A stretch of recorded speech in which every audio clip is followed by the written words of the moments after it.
I lived here for many years now. Long ago, I lived in the open near Farmer Brown's house, but it became too dangerous. He was a bad-tempered man and had no time for a wombat.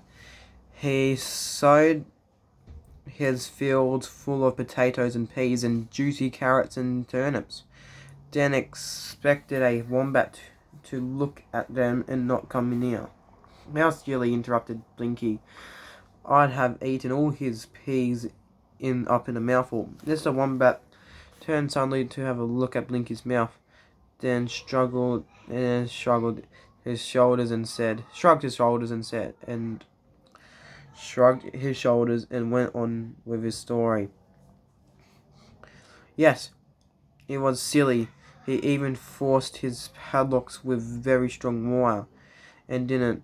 I laughed to myself as I lay behind an old tree stump, hearing men digging in the hot sunshine, then ramming down posts and nailing wire all around them. What did you do? Blinky inquired.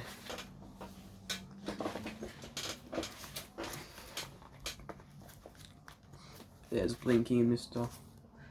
Wombat. I waited until the night came, as I'm blind as a bat during the day. Then I crept slightly over to the new fence and had a look at it. Poof! I burrowed under it in a few minutes and had a great supper of potato roots. Then, just to show Farmer Brown how strong I was, I burrowed another hole from the inside of the fence to the outside again.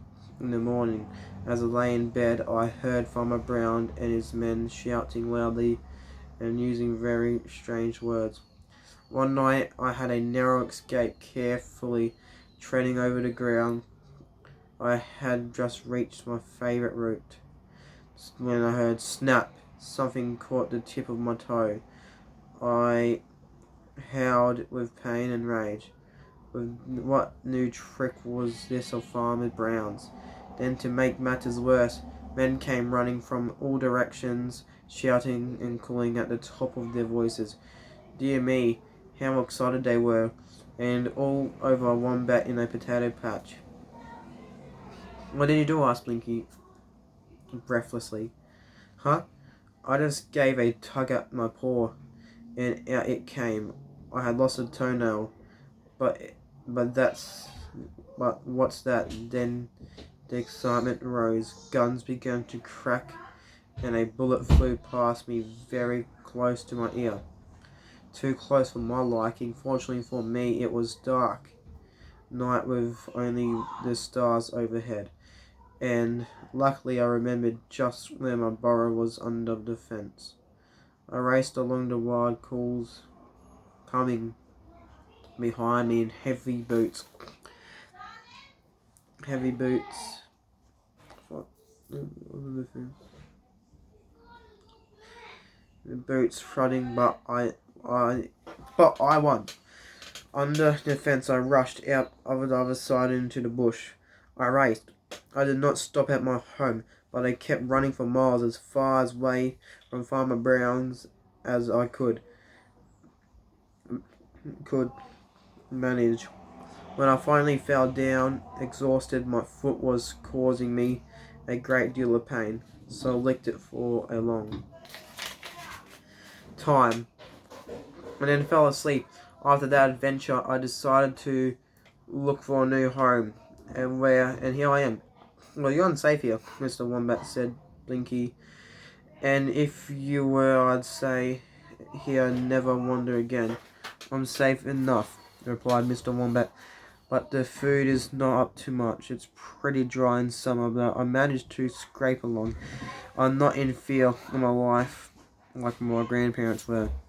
Well, what happened to them? Blinky asked obnoxiously. They lived up in northwest, and Mr. Wombat.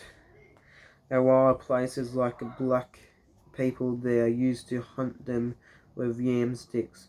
Poor Granddad and Grandma were in constant danger of being killed. How? Asked Blinky. Well, continued Mr. Wombat. The black people would go out in the hunting parties. When a wombat hole was found, a boy would usually chosen to go down feet first. As he wriggled his way down the burrow, he trapped the roof of the tunnel with his hands. Those above the ground were listening and followed the traps as he went until at least one of the boy's feet touched a wombat. He would give a signal, and then the man above would quickly dig down into the earth and right on the wombat a few moments, and he was dead. No chance of escape at all. It's just as well for you, from Mr. Wombat. There are black fellows here, said Blinky. And just as well for you too, replied the new friends. But where are you going anyway? You haven't told me yet.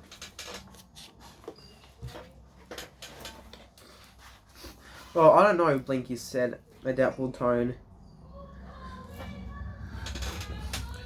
Do you know of any adventures around here? Adventures? What do you mean exactly? Mr. Wombat asked. Oh, you know, these things to see, not gum leaves all the time, replied Blinky.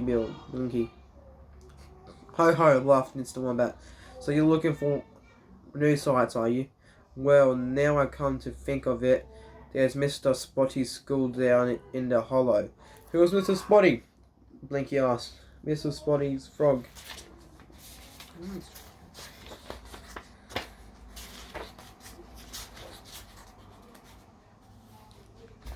I'll read the rest in the next video.